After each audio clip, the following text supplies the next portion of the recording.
Welcome back. One of the priorities in the new president's management agenda that's out from OMB is to, quote, cease payments to fraudsters and eliminate waste.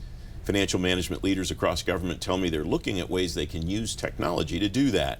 Kerry Canfield's Vice President of Product Strategy and Market Engagement at CGI Federal. Kerry, welcome. Thanks for joining me. Thanks How for have you having me. seen agencies that are modernizing financial management systems use that as an opportunity to really amp up their waste, fraud, and abuse efforts?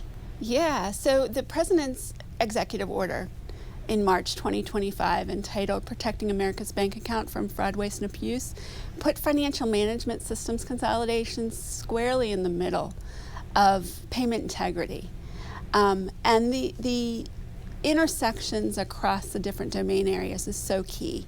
So budget talks to HR talks to finance, procurement talks to finance. So the pre-built integrations that Treasury has established, including the do not pay integrations, is a key tool for agencies to use to ferret out fraud, waste, and abuse. But there are others.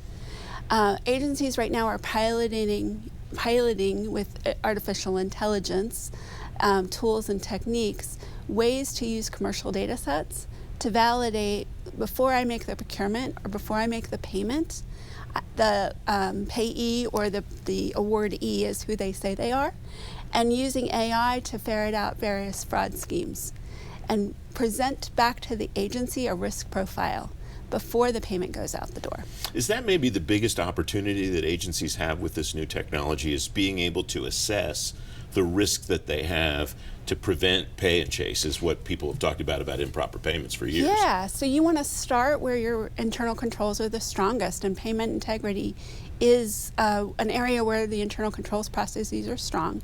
Pilot these tools and see what makes sense for your organization.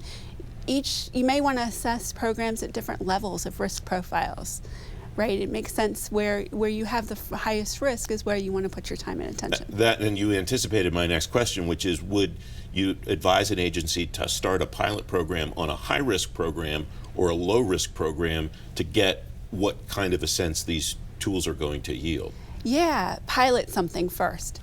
Anything. Make sure we find that there is fraud or there is waste, and you can identify some risk profile before you roll it out in full implementation. What's the best way to assess these programs and maybe kind of put them on some kind of a matrix to determine which ones you want to try to attack first? So the agencies are registering their programs with OMB and with Treasury right now and undergoing that process right now. Are there common threads in what agencies see when they do these assessments for risk? There are, and they have very robust risk management frameworks in place to assess the risk across the program inventory. Does the risk management framework for waste, fraud, and abuse operate the same? Does one construct it in the same way that one does a more enterprise risk management framework? They do. Yeah, it is very similar in terms of the other risk profiles. What do you advise agencies to do to measure these modernization efforts as they're undertaking them, to make sure that they stay on track, not just from a technology perspective, but also from a mission delivery perspective? So at first, as a practical step, I would start with those systems that have been validated to have the pre-built integrations amongst the data exchange, as I mentioned. In various marketplaces, such as the FMQ SMO marketplace, systems and vendors have already been evaluated in order to assess the controls across the domains. So start there. And then pilot innovations where it makes sense.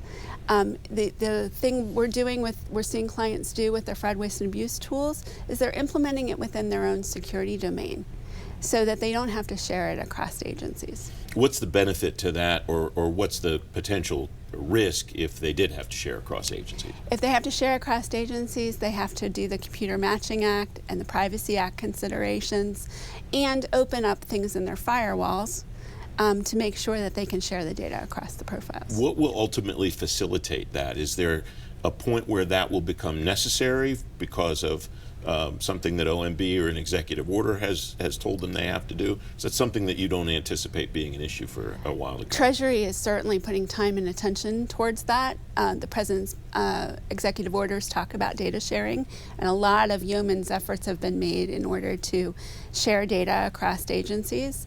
But right now we're asking agencies to pilot within their own security domain and really find out and validate where the risk profiles are. We have about 30 seconds left. What would you watch as we move forward and agencies are trying these pilots, looking at the results and figuring out where to go next? So continuous modernization is key, right? We have to work with OMB and with Congress to ensure that budget is available for continuous modernization. It's not only about squaring off the security or the cybersecurity posture of the agency where they have to do adaptive maintenance, but it's also the need to bring new capabilities in, either because of compliance mandates or because of the AI technology and the evolution that's available to the users. Great to have you here, Kerry. Thanks for joining me. Thanks so much. You can read more about financial management system modernization on today's show page at fedgovtoday.com.